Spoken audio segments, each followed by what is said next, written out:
What's up, bitches? Let's talk about crime.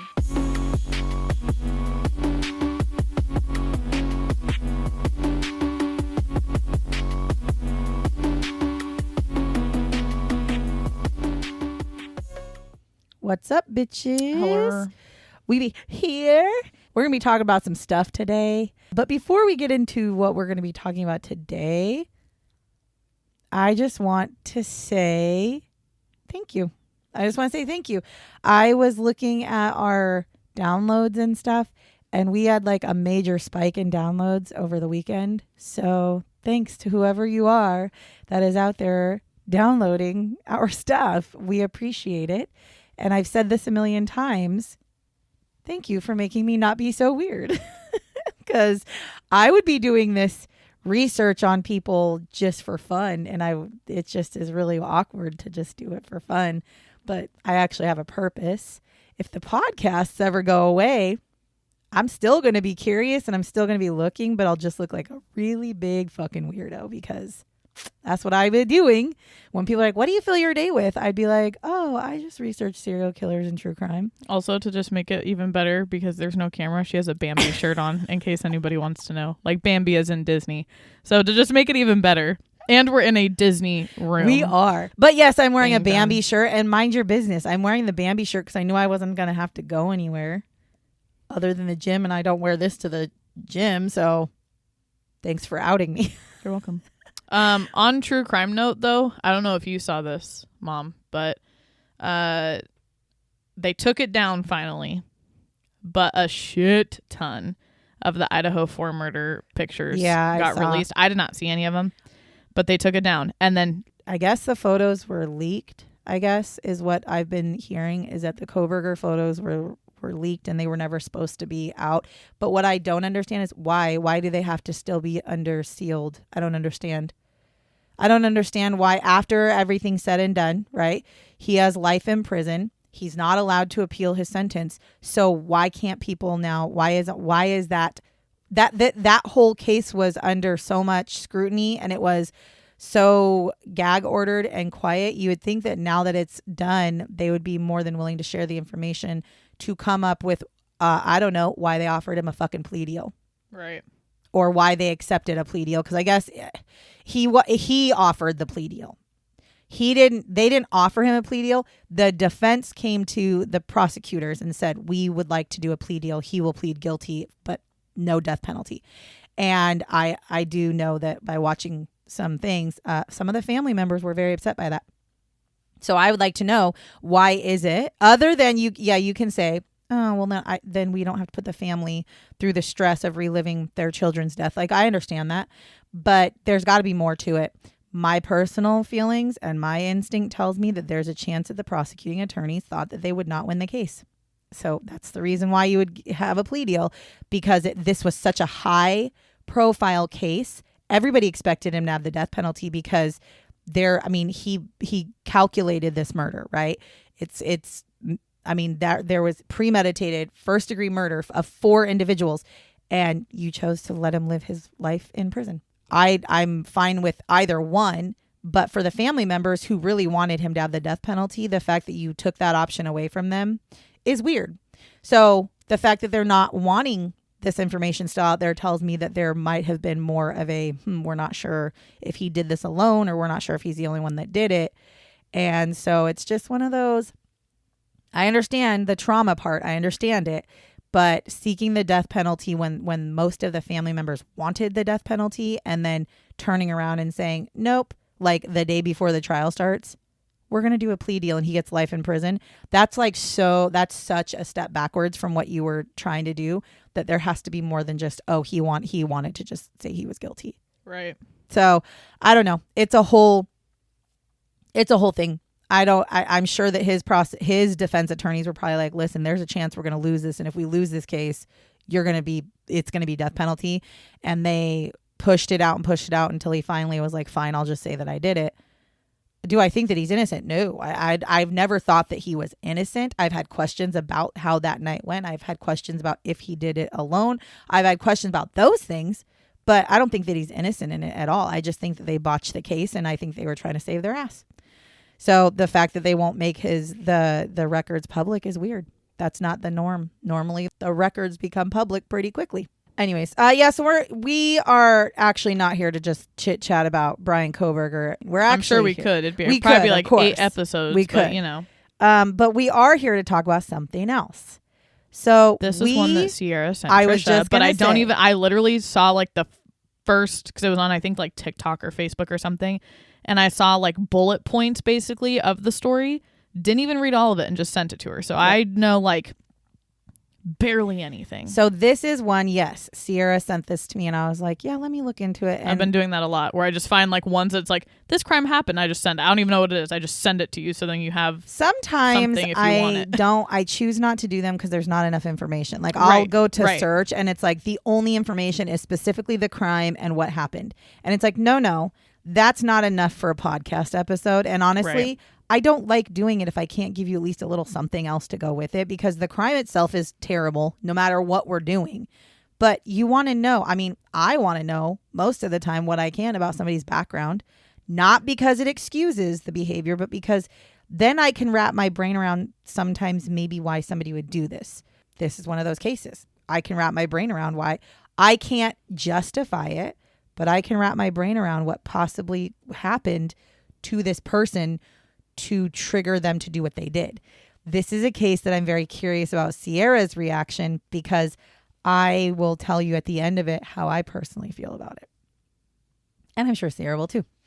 So what are we talking about? We are talking about the year 2004. And of course she sends me ones that are much newer. I didn't even know it was 2004. And this happened in Sherman, Texas. And a woman named Laura Bowen, her 4-year-old son, and her 13-month-old daughter are murdered in their home. And Andre Thomas is the person who is held accountable. It's all 3 of them, right? Or is it just the kids? Laura Bowen, her 4-year-old son, and her 13-month-old daughter. I don't know why my brain... Okay, anyways. So Andre Thomas is who we're talking about this week. He was born March 17th, 1983 in Muskogee County, Oklahoma. His parents were Danny and Rochelle Thomas, and he also had 5 brothers. So he literally was like in a family of 6 with his mom and his dad. Now, it is reported that his mother pretty much was the one who raised the boys by herself. And I don't know if that's because the father left or if he just like worked all the time and didn't care to raise the kids. It doesn't specify. But I just know that his mom is pretty much the one that was responsible for raising the boys. And they were raised in Sherman, Texas. So at some point they moved from Oklahoma to Texas. Now, she does suffer from depression. And she had reportedly been sexually abused during her lifetime. And she was an alcoholic. Hence the depression. When Andre was a young boy, his home oftentimes did not have running water. He oftentimes had no heat and no electricity. So he was raised obviously in a very poor household. Now, there were also other people within his family that had suffered from substance abuse and violence. So it sounds like a tumultuous kind of upbringing. An example of this does not directly affect Andre, but 10 years before Andre is born, his uncle, so one of his parents' brothers, was shot and killed by Andre's grandmother's husband. So their family in general doesn't sound like they had some very good luck. We'll just say that because I don't know what the circumstances surrounding it are. But in his lifetime, between being poor, having a mom with depression. Kind of a shit upbringing. Let's get real. It's called how tough. It is. It's a pretty shit upbringing. It is. Especially for a kid. Right. Now, during his younger years, though, Andre seemed to be thriving. He went to church. He was described as smart and respectful by everybody who pretty much had contact with him. Family members had also stated that he was a curious kid, but they said that he would spend his time drawing like futuristic cars. He would disassemble and reassemble old cars. And he was also in the gifted and talented program in his school. So he was very smart and thriving coming from a shit environment. Now, I know this doesn't typically fit your criminal. And this is where I start to go, this is why I have my thoughts about what happened. So at the age of 10, his behavior begins to change. He had actually told some of his classmates that he heard angels and demons in his head and they would argue with each other. Right there, he's 10 years old. It's not That's not a make-believe friend thing. Right. That's not a make-believe friend thing. And I can tell you from the fact that I did go to college for this stuff, that schizophrenia in particular is not diagnosed in people until they're about 15. Okay. There's reasons for that. But people who are 15 and diagnosed with schizophrenia have been having voices in their head since they were 9, 10, 8. Okay. So right there, that to me is ooh, there's something not right here, especially because his behavior is changing with the said voices in his head. Now, he had also at one point claimed to people that his name was Raiden.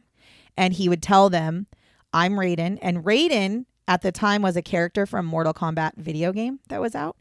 And he was serious. He wasn't I'm Raiden, make believe. He genuinely thought he was Raiden from Mortal Kombat. So he does, because of these situations, they believe, they don't know why, but I would agree with this, that he actually turns to drinking alcohol and smoking marijuana, which for those of you who don't understand mental health, that's a very common thing. When you, especially with schizophrenia, when you don't know what's going on, you keep hearing voices in your head. Well, one of the ways to help silence those voices is to withdraw yourself from reality. Well, alcohol is a depressant, and marijuana gets you relaxed, in theory. Well, and it when you do some of those things, it completely sometimes can shut out. Well, and your brain is not high alert peak. It's altered, so it's gonna make it change how you're the voices basically. Now, by age 12. He was put on probation. I don't know what for, but he did do something that put him on probation. And at age 13, by the age of 13, he had tried to commit suicide twice by cutting his wrists.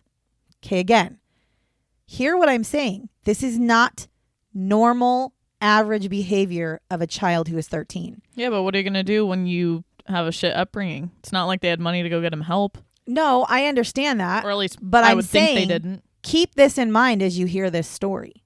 Keep this in mind. Since the age of 10, he has been talking about voices in his head, and he has turned to ways to try to clear them out enough to where he's tried to commit suicide twice by the age of 13. At the age of 15, he had also had a series of arrests, including one of them was for stealing a car. So he kind of turns down a negative path. Now, while he's in the juvenile detention center, as he's serving time for some of the things that he did, he is placed on suicide watch after he starts developing suicidal thoughts. So here we are at 15, and he's already, again, talking about suicide. Now, Andre ends up meeting Laura Boren, which I am unsure when they started dating, but I do know that they had dated for several years. And you have to remember, okay, he is 15 years old in juvie, and he was born, remember, in 1983. Now, Laura was born November 7th, 1983. So they're 6 months apart. Now, after several years of her and Andre dating, she becomes pregnant. She gives birth in August of 1999. So she was 16, I want to say. Yeah, 16, right? 83 to 99. Yeah. So they're only 16, 17 years old. But they were dating for several years. So they must have met in middle school, maybe, is my guess. And they just kind of stuck together. She gives birth in August of 1999 to a son who she named Andre Jr. Now, after this, Andre actually drops out of school, and he is in the 9th grade. So that's how young he is. So because when I do these, sometimes I think they're in their 20s by this time. He's not in his 20s. He's young. So he drops out of school. He ends up getting his GED, which also nothing wrong with a GED. I am a proponent of GEDs all the way. My husband is very successful, and he's got a GED. So for all you out there who are GED haters, nah, you're fucking wrong. Anyways, he does go on to get several jobs to help support Laura and Andre Jr. So he's doing the responsible thing. Now in 2001, Laura and Andre decide they're going to get married, and it is actually on Andre's 18th birthday that they get married. And Laura is 17 at the time because, again, she's a little younger. The two of them stay for a very short time at Andre's mother's home. 2 weeks after they get married, Andre's mother kicks them out of her home for whatever reason. I'm not judging because I don't know what they're like. I don't know what Andre was like. I don't know what their life was like. And if you've got two people that you feel don't fit your life, I mean, personally, I would not be kicking my child out with my grandchild. I would never do that, but I don't know their life. Again, don't know. So Laura takes this time to take her son, and she moves in with her parents. And then Andre goes and moves in with one of his brothers. So they have to separate to make their life, I guess. Now, 4 months after they're married, Laura and Andre decide to separate. Probably because they're living separate and it's really hard. I mean, you figure they're literally 18 years old at this time. I got married when I was 19, got pregnant when I was 18. And I tell you what, if my husband and I were to live separately for 4 months, there's no goddamn way we would make it. There's just no way. You have to. Especially trying to raise a baby. And it's hard. And I don't know what the situation was in Laura's home. I don't know what the situation was in Andre's home. I don't know if parents didn't like each other. I don't know. What I do know is that being somebody who was a young mom and was married young, I would not have survived being separated from my husband for a long period of time because you're still learning. You know, you're learning and you're raising a kid. And it's harder. It's just harder. Now, Laura, after they separate, she does end up actually dating another guy and she moves in with that guy. Now, don't get your shit twisted. They got married in 2001 and separated 4 months later. She did not actually do anything with this guy until later. As a matter of fact, the two end up having a child together. And this is her daughter. And this is in February of 2003. So this is 2 years after they separated. So it's not like she went from this guy, went to this guy, and that's it. Like, it's not a short time. She had her time to, live her life. Now, after Andre and Laura's marriage falls apart, he starts to have some serious mental health issues. He starts to have intense delusions and suicidal thoughts. Now, it is reported that he would obsess over apocalyptic concepts in the book of Revelations from the Bible. He also was having a hard time keeping a job. Now, there was a point where Andre was actually accused of stabbing his brother that he lived with during a fight. But there was no indictment that was ever made, and his brother actually ends up having to enter a psychiatric facility. And Andre stays out of a psychiatric facility. Now, with his brother gone, he now lives in this home by himself, and he is having a really hard time, again, keeping a job and paying all of his bills. So this leads to Laura being concerned about her son's well-being, and she starts to limit Andre's visitations. Andre then starts having thoughts that his ex-wife was a Jezebel and that his son was the Antichrist. So again, none of these things are average, typical thought processes of somebody who has zero problems, zero mental health issues, right? Like, we can all agree that nobody in their right frame of mind would think that their wife and son, like their ex-wife was a Jezebel and their son was the Antichrist just because you were having limited visitations. That's not a reaction of a typical person with no, mental health issues. So he believed that the meaning of life was contained on a dollar bill as well. So he thought that if you looked at the back of a dollar bill, the meaning of life was there. Again, these are all things that are documented. He also kept experiencing what he would tell people was deja vu. So he would tell people, like, something would happen. He was like, man, I'm having deja vu. Deja vu is a thing. I've had deja vu, but you don't have it frequently. That's not normal. He also, at times, would cover his mouth with duct tape and refuse to speak to his family. Again, none of these things are typical behavior. And I'm saying quote unquote normal because we have like an idea of what normal behavior is. We have to, in our society, have an idea of what normal is so that we can help. So we can gauge what not normal is. Right. So we can gauge and help the not normal, the people who are doing things that are abnormal. Age ranges. That's why there's, that's why there's things like autism that isn't diagnosed until later. Right. We have milestones. And if we aren't meeting milestones, that tells you there could be a deficit somewhere. So when I use the term normal, I'm not saying normal is perfect. I'm saying we have a guideline for society of what normal behavior is. And when somebody doesn't match that normal behavior, that is a sign that person needs some sort of help, especially in the mental health arena. This is where I'm going with this. Andre was not showing normal behavior by society standards for a 20-year-old person. Right. So by 2004, he is also struggling with a continued drinking problem and psychological issues. So now we're looking at 2004. So he's like 21 years old and he is literally struggling on every level. Now on March 5th of 2004, Andre goes to a mental health clinic with a friend who brings him there because his friend notices that things are not this quite is not right. Normal. Yeah, he's definitely struggling. He's not only drinking a lot to probably try to cope with what's going on, but the fact that he is obsessed with the apocalyptic concepts of the Bible, and the fact that he is thinking that the whole meaning of life is on the dollar bill, and he thinks his son's the Antichrist. Like something, maybe he needs a little bit of help, which also good on you, friend, for thinking that way. So he tells the staff members, he goes into this clinic and he's explaining to the staff members that like he needs to see someone, to which the staff members are like, well, you kind of got to have an appointment. And he's like, well, I'm going to tell you right now, if I don't get to talk to somebody, I'm just going to go outside and step in front of a bus. Okay. So right there, as a mental health clinic person, you need to take that into serious consideration. Your job. You might need to shift some things around so that this person who clearly is suicidal can get a little bit of one-on-one time with just like one person. Or even if you can't go there, find them somewhere. They tell him, well, we can't help you here, but you need to go to the emergency room.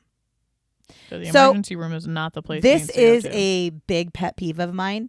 You are a mental health clinic. Your literal job is to help people with mental health crisis. Issues. And somebody who comes in to a mental health clinic, I don't give a shit if you are a clinic of just psychologists, right? Or mental health counselors.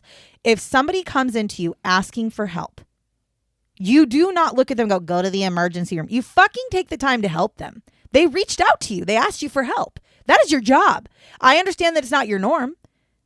But if any one of you in these mental health facilities cared about these people, you would have taken 5 fucking minutes to talk to this guy. Even my therapist, who's a virtual therapist, like it's virtual, even she has told me the only way that I have to break like HIPAA basically is if you are a harm to yourself or others. And and because she's virtual, she's like, at that point, I do have to call the cops. Fair enough. Also, Washington State has every state's different in their rules. So I will point out that this is Texas. I don't know what Texas's rules are, but I do know what Washington's are. And she is correct. As a matter of fact, they are not legally allowed to tell anything to anybody unless you are deemed a harm to yourself or others. Correct. That is it. So I had to sign a whole fucking waiver about it. She's not wrong. That's true. So I don't know what Texas is, but anyways. But that's what I'm saying is if Texas wasn't like that, even if they really were hard set on not being able to help him, at minimum, call the cops and tell them he needs to be put somewhere. However, I'm going to make a really something. Bold ass statement right now. I understand calling the cops. However, Andre is a black man, and calling the cops on somebody in mental health crisis is probably one of the worst things. I would not personally recommend it because our police forces are not taught to deal properly with mental health crisis. They are taught to kill or be killed, and they are taught that if you feel that you're in danger, you kill. And so there have been plenty of people who have been killed because they're having a mental health crisis. And there's ways to de-escalate. There's also things like beanbag, rubber bullets, things like that could still put somebody I specifically am thinking about an incident that happened in Oregon like a few years ago where a mother called the police because her son was threatening to kill himself, and he had a knife, and she was screaming and yelling, and then he threatened to kill her, and then he ran outside, and she called the cops and said, my son is having a mental health crisis. He's threatening to kill himself. He's threatening to kill me. He's outside my house in the front yard right now screaming, and he's holding a knife. The cops show up, and she's screaming at them like, don't kill him. Don't kill him. He's just having a mental health crisis. Well, because he had a knife and he walked towards the police, they shot him like 15 times and killed him. Well, if you would have used rubber bullets, you would have gotten the knife. You would have been able to you would be able to de-escalate the situation. And yeah, he'd be bruised and hurt, but he wouldn't be dead. And then he'd be in a facility where he could get psychiatric help. Or my favorite, just tase his ass. Or, I mean, seriously, or you could tase them. There's a million laugh things at that, but like, no, but there's a lot. But our police forces are not trained in those manners. They're trained to kill or be killed. Which, by the way, as a police officer, I'm not one. But if I was a police officer, I understand that. I understand that because you put your life on the line every day. Yeah. I'm not saying that. I'm saying we need to have special units within the police forces that specifically deal with mental health crisis. I think we need to have a group of police officers, like, you know, how we have detectives who look at murders. We need to have a specific group within every police force that is literally only dispatched to mental health crises, and they are trained to do things properly. That's all. However, making him go to the emergency room, that's a valid recommendation. Okay. It's a valid recommendation. But again, my thing is, if you're a mental health clinic, when somebody asks for help, you help them. And your help could be telling them to go to an emergency room. But I feel like there's better ways to handle that. So during this time, though, they do actually recommend he goes to the hospital, the emergency room. And they also prepare an emergency detention an emergency detention order. So what that means is they send over the information to the emergency room and basically say, hey, we're sending this guy to you and we need you to put him on a psych hold. And most psych holds are 72 hours. So it's like you go to the hospital and you spend 3 days under psychiatric watch in a hospital so you can't harm yourself. So they did do that. But I don't think they release you automatically after the 3 days if you're still a harm to yourself. They do a psych eval. That's why they do 3-day psych evaluation. They keep you in the hospital for 3 days, and after the end of 3 days, the only person who can involuntarily in Washington, please remember, in Washington, the only person who can involuntarily put you into a facility is either a judge, a court judge, or a specified who is their specific job they work for, like the county. And they come in, they assess, and if they feel that you're a danger to yourself or somebody else, then they can put you in there. The doctors can't. A regular psychiatrist cannot. Your personal therapist cannot. Your parents cannot. Nobody can forcibly put you into a facility. There are only two types of people in Washington that can. And so again, I don't know what Texas is, but also if you're going to set this up for him to go right to this facility, maybe you should call an ambulance, right, to come get him. Or maybe you should escort him to the emergency room, right? Because if you're somebody who cares, right, don't you think that that's what you do? No, they do neither of those. So they tell him, you go to the emergency room, we're going to send over paperwork. Andre, in fact, did not go to the emergency room that day. So he decided that he was going to go ahead and go on home because he didn't get the help that he needed. Now, 3 weeks after this incident, Andre ends up in the emergency room at Texoma Medical Center with stab wounds to his chest. Now, he tells the hospital staff that he was just trying to cross over to heaven. So he stabbed himself he stabbed himself in the chest. Now, the wounds end up being non-life-threatening, and so one of the physicians that had been working with him actually arranges for psychiatric commitment, which is fair. That's what should have happened. Now, during the time that they're getting the commitment papers ready, Andre leaves the hospital. He just walks out. Now, they do notify police that he had left, and they do notify the police that he may be a danger to himself or others. However, the police don't really know who he is and where he is, and honestly, I don't think they cared because I don't even think they really went to look for him. Then on March 27th of 2004, 2 days after he went to the emergency room and walked out, Andre goes to the home of Lauren, his ex-wife. He kicks in her door to her apartment. And during this time, Laura's boyfriend is at work. So it's Laura and her 2 kids are at home. Before I get into what he does to Laura and the 2 children, I must give you a trigger warning that what he did to Laura and the 2 children is fucking gross. And it's awful and it's terrible. And if you don't want to hear what he did because it involves children, because it's hard to listen to, skip forward like 2 minutes and you'll skip that part. Andre then proceeds to fatally stab Laura. He cuts open her chest and pulls out a portion of her lung. Now, he thought at the time that it was her heart. Okay. He then goes to the bedroom where his son and her daughter, because remember, she has a daughter with her boyfriend, share a room. And he fatally stabs his own son and Laura's daughter. And it was reported that he cut out their hearts. Now, after stabbing Laura and the children, Andre then stabs himself 3 times in the chest. Now, he's expecting he's going to die from these wounds because he stabbed himself so many times. And he goes into the living room and lays down next to Laura's body. Now, there comes a point as he's laying there next to her body waiting to die that he realizes like, yeah, I'm not dying. Like, I'm not even struggling to breathe here. Which to be expected. If you stab yourself, you're not stabbing in my opinion, you're not going to be able to mentally stab yourself hard enough to kill yourself in the chest, right? You're going to give yourself some maybe minor stab wounds, but you're not going deep enough to kill yourself, right? So he stands up. He takes the organs that he had cut out of the people, put them in his pocket, and walked home. None of this sounds at all remotely okay. Now, I don't know why, but that, like, maybe it's because they're kids, but that disgusted me more than like half the fucking crimes that we've. And then he takes the organs and he puts them in a bag and throws them in the trash. Then Andre calls Laura's parents and leaves a voicemail. And it says, and I quote, this is what it says. Sherry, this is Andre. I need y'all's help. Something bad is happening to me and it keeps happening and I don't know what's going on. I need some help. I think I'm in hell. I need help. Somebody needs to come and help me. I need help bad. I'm desperate. I'm afraid to go to sleep. So when you get this message, come by the house, please. Hello? That's what his message is to her parents. Now, Andre does end up turning himself into the police, and he tells them that he thought God wanted him to kill them.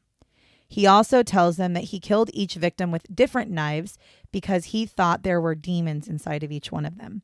And if the victim's blood were to have mixed, this would allow the demons to live. Now, he is arrested, obviously, and taken into jail. 5 days after the murders, while he is sitting in jail, Andre removes his own eye with his own hands. He gouges out his own eyeball, his right eye. Now, according to one source, it is claimed that he had been reading the Bible and came to a passage that said, if your right eye causes you to stumble, gouge it out. Another person said that after he gouged out his eye, he quoted another passage from the Bible that said, and if your eye causes you to sin, pluck it out. It is better to enter the kingdom of God with one eye than to have two eyes and be thrown in hell. Okay, so these are things that was happening. Now, Thomas was seen by a psychiatrist, obviously, and he was diagnosed with schizophrenia.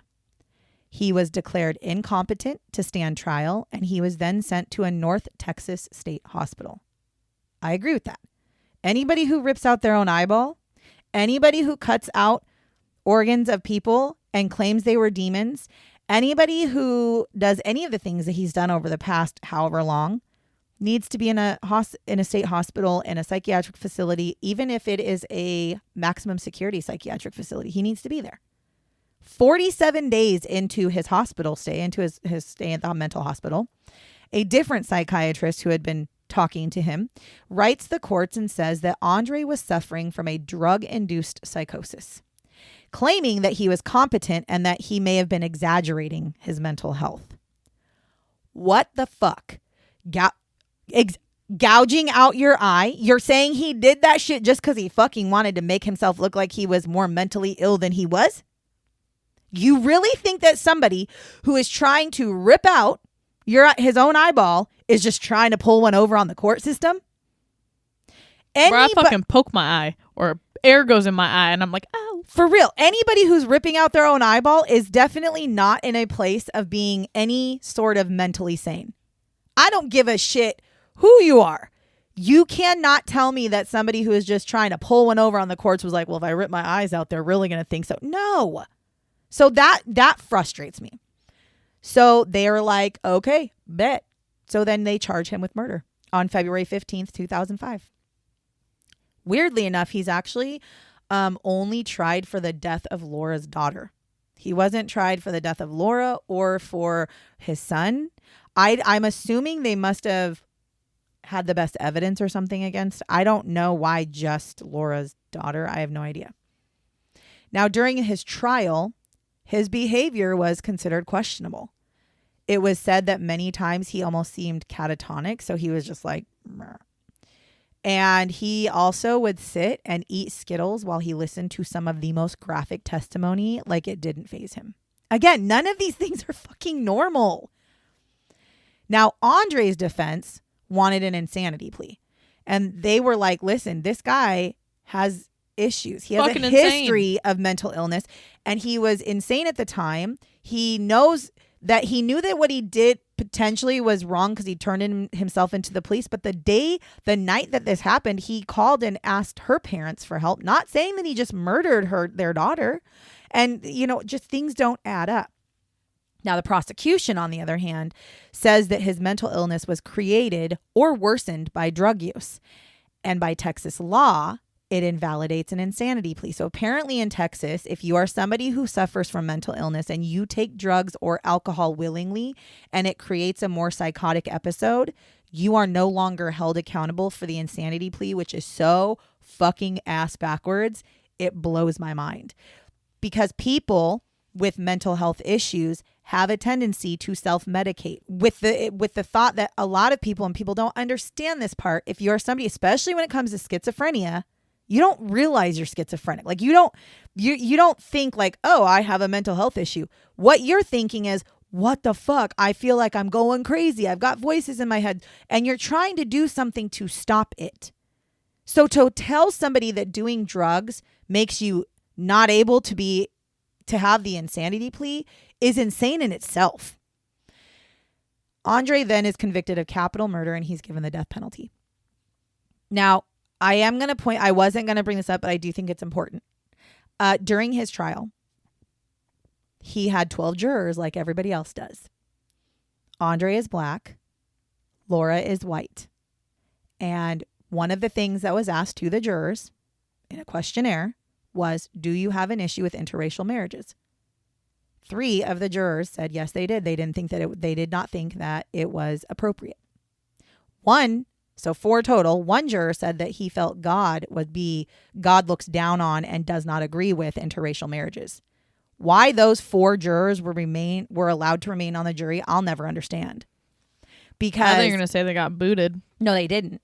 And his lawyers, Andre's lawyers at the time, should have right there taken those things and said, no, they can't be on this trial because this is a black man who killed a white woman and his mixed race son and then her daughter. And these people already have an issue with the fact that they were in an interracial relationship. And not only that, but all of the jurors were white, which not that every white person is against, not every white person's racist, but I'm just saying, like, when you have 4 people out of 12 that already have an issue with interracial couples, that in itself is a conflict of interest and they should have been booted out. The fact that his lawyers didn't fight for that tells me everything I need to know about his defense attorneys. And so they didn't do anything to try to get those jurors tossed. He has different lawyers, obviously, as time goes on, and his more current lawyers actually have brought that up. Like they should have never allowed that jury to go forward. I don't understand why they didn't fight for that. So Andre is now sent to a prison in Texas where he is waiting on death row, right? And he said that he continued to hear voices and he saw demons at one point coming toward him out of the prison walls. Okay, I'm going to say this. Y'all need to hear me clearly. He's continuing to hear voices. He is sitting in jail. He sees demons coming out of the walls. Now that in itself is strange, but this right here is why I'm like, again, this man has mental health issues. Because the demons that were coming out of the walls, they were playing music by Queen, the band. Okay, so he not only saw demons, but these demons were like, I don't know what Queen, We Are the Champions, does Queen sing that? I don't know what the fuck Queen sings. Maybe they don't sing that, I don't know. But the band Queen from back in the day is playing music coming out of the walls at him. Bro, come on now. Now in July of 2008, he attempts suicide by cutting into the front of his neck. So he literally takes a sharp object and tries to basically cut his own throat. He survives and it requires 8 stitches. Now in October of 2008, they appeal his sentence and it is upheld. I'm looking at this like, this man just tried to commit suicide and continues to talk about how he sees demons coming out of the walls and he's hearing voices, and y'all still think that he should be on death row. Okay. Now, December 9th of 2008, Andre now gouges out his left eye and he eats it. Okay. So now he's got both eyes that he has gouged out and he is blind now. He said, when they asked him why he did this, he said that he did this to prevent the United States government from reading his mind. That sounds totally normal, right? Like totally normal. Not only normal to rip your own eyes out, but to eat it on top of it. Like, that's totally in the realm of sane people. Now, he is treated for this, and then he is moved to an area of the prison for those who have mental health problems, which his lawyer at the time said, good, maybe he'll actually get help for his mental health issues that we've been trying to fight for. But he's still on death row. Now, early 2020, his case is appealed again, and his sentence is upheld again. Even though they agreed, the fucking judges and prosecuting attorneys agreed that he has a mental illness, but they cannot label him insane. That is because of the whole drug-induced insanity. That's what they're talking about. This man ripped his fucking eyeballs out while in prison, and you're telling me it was all because he was on drugs the whole time? Well, then you better get your prison system in check if he's able to be high all the time enough like that to where he can try to commit suicide multiple times and rip out both of his eyes. You better get your drug situation under control then. Because if he's able to get himself that much drugs all the time to where he constantly stays insane, you have a fucking drug problem in your prison. Not saying that you can't get drugs in prison, but Jesus. Now, Andre's execution was scheduled for April 5th of 2023. On March 7th of 2023, a judge delayed the execution, allowing for another competency hearing for him because his lawyers came forward and said, look at all the things he's done. Look at his history. He is not of the mental capacity of somebody who should be put to death. There has not been a new date set for him, so he is still alive and he is still in prison. There are actually quite a few groups of people fighting to overturn his death sentence to turn it into a life sentence. And here we go, agree with this. I am not, nor have I ever been a proponent of the death penalty for people with mental illness. There, I feel, is enough proof as I was reading through his stuff that this man has been suffering from schizophrenia since he was 10 years old. There's documented proof of voices in his head. There's documented proof of him self-medicating. There's documented proof of his paranoia. Multiple things. There's documented proof of the fact that he believes people are demons and he believes that takes the Bible for its word, like at its literal word, and does what it says. The fact that he looks at a dollar bill and thought that was the meaning of life. The fact that he thought eating his fucking left eye was going to stop the government from reading his thoughts. These are all things that are very much schizophrenic. I think there could be other issues with him as well. But there's definitely a historical, you can see through the history since he was 10 that he has been having and suffering issues. Drug use or not should not be an excuse to put somebody on death row that has a mental illness like this. Whether he was using drugs to self-medicate or not does not put aside the fact that he has been struggling with schizophrenia since he was 10 years old, and hallucinations and voices in his head and not realistic things at all. So I personally think that he belongs in a state psychiatric prison where he can receive treatments, but he will serve a life sentence. And no, I do not think that he should ever get out, because I don't think that he would be a safe person out in the public. Whether he's medicated or not, he's too dangerous, because people with schizophrenia who are on medication that live completely normal lives, which is absolutely possible, a lot of the times they'll stop taking medication because they feel better. And they're like, yeah, there's no reason for me to take it. And then the psychosis takes over, and then the schizophrenia takes over, and then it's a whole fucking cycle. And for people who are living with schizophrenia that aren't killing people when they are in their schizophrenic episodes or whatever, or when they're having their issues, they just deal with it. But when somebody kills people when they're dealing with schizophrenic episodes, no, you shouldn't be out in public, but you don't deserve to die because you have schizophrenia. So now my thought is, what do you think? Because Sierra is a proponent for the death penalty, which I am. If you give it, I'm fine with it. But I would be fine if they cut the death penalty out for everywhere. It doesn't faze me if we had no death penalty. But Sierra is a proponent for the death penalty. And so I have been curious, based on this story, what do you think? I mean, I wouldn't mind his sentence being overturned to a life sentence, because at the end of the day, anybody who kills anybody, there's something fucking wrong with you. I agree. Yes, there are times where it's drug-induced type situations. I have definitely heard and seen those cases. Yep. But no matter what, and honestly, the only one that I could guess I can excuse it for is if it's an accident, right? Right. But even then, I feel like But you wouldn't, normally if it's an accident, you're not getting death penalty anyways, because then it's manslaughter at that point, or it's like second degree murder or something. So you're not typically getting death penalty for that. Right. But, and even then, sometimes with accidents, in my opinion, there's some accidents that you could have stopped before. Right. You know what I mean? But yeah. At the end of the day, when somebody is suffering from mental health issues, that's a whole different fucking ballpark.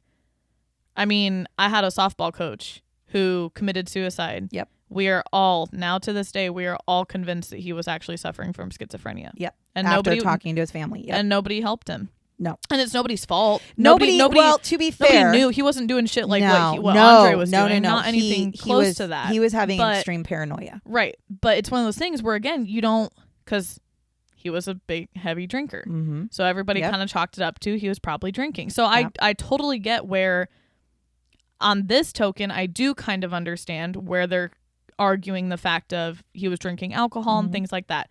But we also know more of his backstory because you did the research for it. These people may not have known all this backstory. Oh, they know. Here's the thing that bothers me is if you have defense attorneys, his defense attorneys. Well, his defense attorneys don't sound like they're that great. Well, the new defense attorney that he has, she does bring these things up. Well, but I'm saying the original defense attorneys. Right. They sounded like the kind of people that got put on the fucking case. Totally 100%. Didn't agree. No. Yeah, they didn't care. They just were like, whatever. So here's where it sits right now. The reason why he hasn't been given a new death sentence date is because, one, actually, as a matter of fact, his new court date is March of this year. So I'll be looking for the updates on that. But basically, the judge who has pushed this back has said that Texas is currently in the process of re-looking at their legislature when it comes to the death penalty for people. According to what I was researching, our Constitution prohibits us from giving the death penalty to anybody who is diagnosed with intellectual disability, which, for those of you who don't know what that is the proper term for mental retardation. So anybody who has committed murder but has been diagnosed with an intellectual disability cannot be put on death row. I feel the same thing should apply to people with mental health issues like schizophrenia, because the whole reason why you can't put somebody to death who has an intellectual disability is because they don't understand. They know right. Some of them know right from wrong. People who are intellectually disabled it doesn't mean they don't know right from wrong. Because some people will have like a third or fourth grade mentality level, right? To where they can't function as a full-fledged adult. Well, remember the fucking episode that we did with the girl and her boyfriend and they left her on the train tracks? Yes. They had the mentality of like a fucking 4-year-old or some shit like that. But they know, your children, think about your children for a minute. What age did your children know right from wrong? Well, I can tell you my children. Out the womb. My children knew right from wrong truthfully, probably like 5 years old. If I'm being very honest, like they knew what was right, they knew what was wrong.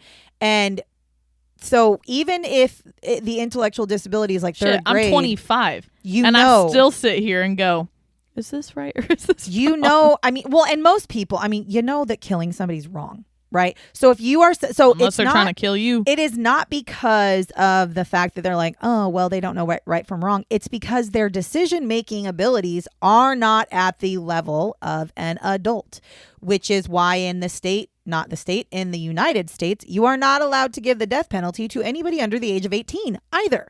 There's a fucking reason for that, because they are not able to intellectually make the proper decisions.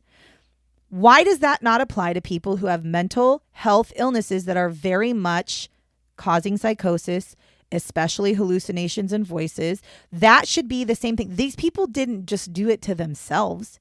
This isn't their fault. It's not your fault. When you have a mental health illness of some sort, it's not your fault. You are not waking up one day and being like, I want to be like this. Most of the time, I don't even say most, all of the time when somebody has a mental health disorder, they did not do it to themselves. And I get tired of people saying, well, the drugs. Fuck you. The drugs did not cause you to have a mental health issue. They did not. Trauma can. The traumatic drugs can brain fuck injury. With your mental. They can, but they're not going to turn you into somebody that's going to go kill somebody unless you have an underlying mental health illness. And that's what's so frustrating is being somebody who studied mental health illness. I get frustrated by this because it's not anybody's fault no, that's not a lie. That's a lie. Sometimes it's somebody's fault, but it is not the person that is dealing with it, because sometimes schizophrenia or dissociative personality can be caused by trauma from somebody else. But you developing some sort of a mental health issue is not your fault, and you really can't control it. So that's no different in my mind than somebody who is born with an intellectual disability, because we're not allowed to put them to death because of their decision-making skills and because of the fact that they are not able to make adult decisions properly. Well, somebody who is suffering in psychosis or somebody who is suffering from a mental illness since the age of fucking 10 probably also has a very big has a big deficit in their ability to make decisions. The man asked for help multiple times, did not receive it ever, and ended up killing, which I think is terrible, killing his ex-wife, his son, and her daughter. Does he deserve to be punished? Yes. Does he deserve to die? No.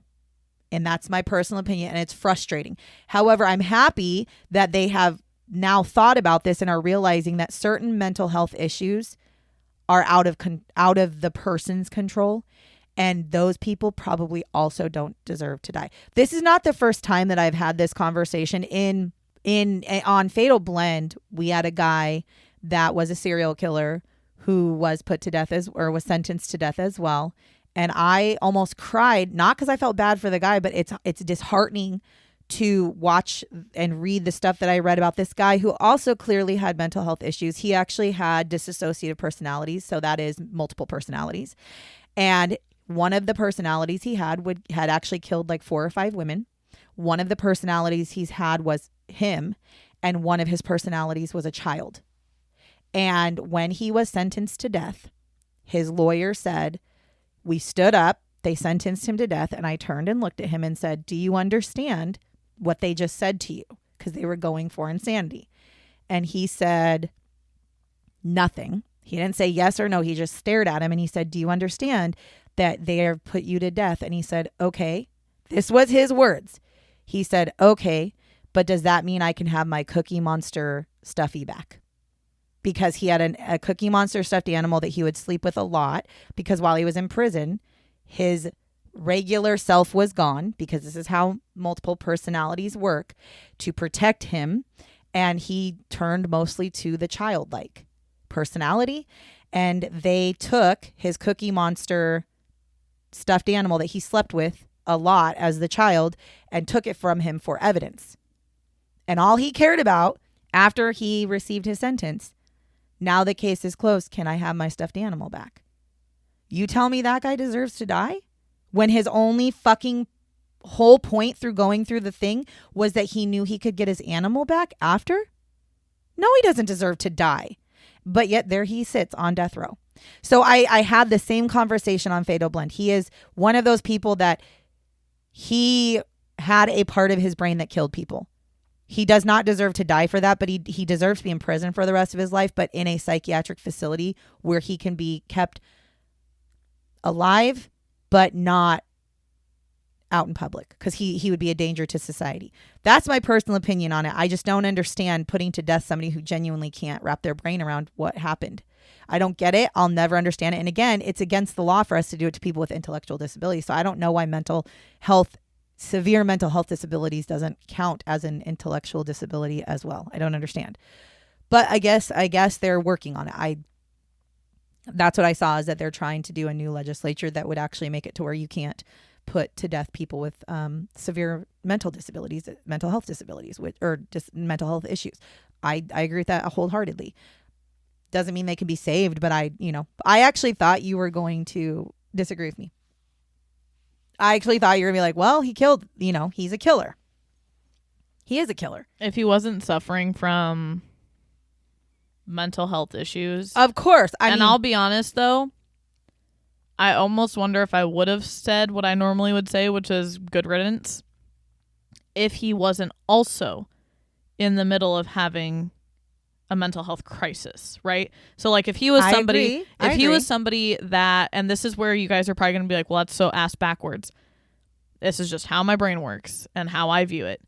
If he was somebody that they did help him at the age of 10 and he got on medication, because I know I have a fucking ex-coworker who is schizophrenic and she is on medication. Correct. And it works for her. Granted, I know it's 2026, but still, that was like 3 years ago that I met her. Maybe even longer than that. Regardless, point is, if he would have been somebody who was on medication and his medication was working and he still committed the crime, I might feel a little bit different if your medication was working and you were getting help. However, and I'm not blaming him for this because look at his upbringing, but he didn't get the help that he needed. That's the part. Which I know people are probably going to sit there and listen to that and go, well, how is that any different than what you're saying? I don't know. For me, it's just, if you have a mental health issue, and again, I'm not blaming him for not getting help, because for a big portion of it, he was a child and he asked for help twice. So I'm not blaming him for it. But if he was somebody who was getting help and the help was working and he still committed the crime, I might feel a little bit different. Sure. But he was actively in a mental health crisis. Yeah, he was. And you can tell by the phone call he made, and you can tell that, and again, gouging the eyes for them to sit there and actually use the excuse that, well, he did drugs and it made it worse. I don't care. I don't care if he did drugs and it made it worse. The fact of the matter is he was fucking having a mental health crisis and it ended terribly. The people that he killed, I mean, I can't even imagine for 1 second what the family members of his ex-wife, and I can't even imagine that pain. Okay, I'm not trying, and again, I'm not excusing it, and I'm not saying that he deserves to be out of prison. I am saying the death penalty does not fit the crime here, because the crime was committed by a man who was not mentally okay in the brain. And if we just start killing everybody who's not mentally okay in the brain, what is to stop us from just plucking people off the streets and like, ooh, you got some mental health issues, down you go. Like, that's a dangerous fucking thing. I mean, if you want to get technical, I have a mental health issue. Yeah, but yours, Dad has a mental health issue. But again, there are specific mental health issues that are more prone to danger. Oh no, I know. I'm just saying. So it's like and that's what I'm saying. Now don't get it twisted. If somebody's having if somebody's diagnosed with anxiety and then they go out and kill somebody and then they get put on death row, I'm not going to fight for them to get off death row because they have anxiety. I'm not saying that. I'm saying there are specific things, there are specific mental health issues that are prone to being more violent, and those people, in my opinion, they can't control it.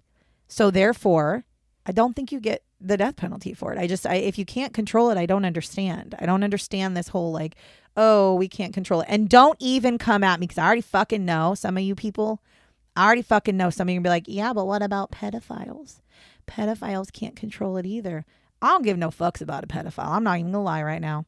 I don't give no fucks about a pedophile. You're right. Most pedophiles can't control it. That's their own fucking problem. And we don't give the death penalty to pedophiles, do we? We don't give the death penalty to pedophiles. We actually give them short and fucking sentences is what we give them, which I do not understand. I'll never understand that. You're literally allowing somebody who you know is going to reoffend out on the streets. That's crazy. That's crazy fucking talk. That is absolute crazy talk. So for me, yeah, why not? Why not pedophiles then? If what y'all are saying when you come at me with that is, well then, okay, then pedophiles should be put to death too then, huh? That's what you think. Which actually, to be fair, I just saw that Florida just passed a law that pedophiles can be put to death. So I just want to share that information. Again, I'm not really as a big of a proponent as the death penalty as people might think I am. I actually, again, I think I'm definitely a bigger proponent between the two of us. I genuinely don't give a shit about a pedophile to the point where if they were put to death, yeah, it's no skin off my back if you're put to death. But what I think pedophiles should just be put in jail for life. I don't even give a shit about putting them to death. I think after you have one time, you don't get every time I think of a pedophile, I think of that guy from the coffee bar that you guys had to fucking scream and yell at because he looked at one of our friends' daughters. We already know. I still see him. My point is that I don't think pedophiles should be let out of prison after one time. I think one time is too many times. But I'm not asking you to kill him. I'm just saying don't let his ass out of jail, which guess what? That is exactly what I'm saying about Andre. We already have such a bad, and I'm not even saying just the United States, in this world, we have such a bad black market, sex trade, slave, child sex slave rings around. You know how many times just in the past year, 2025, it wasn't as many as you would think. It was only like maybe 5 times that I saw, sex ring, sex ring people that got arrested, and it's just like it's such a big problem that pedophiles are. I honestly, call me crazy, I feel like pedophiles are right up there with serial killers when it comes to danger level. Oh, I do too. That's why I'm saying they should never be let out of prison. I don't think they should get multiple. I don't think they should get multiple chances. I think they should get one. Y'all get one chance to live your life, okay?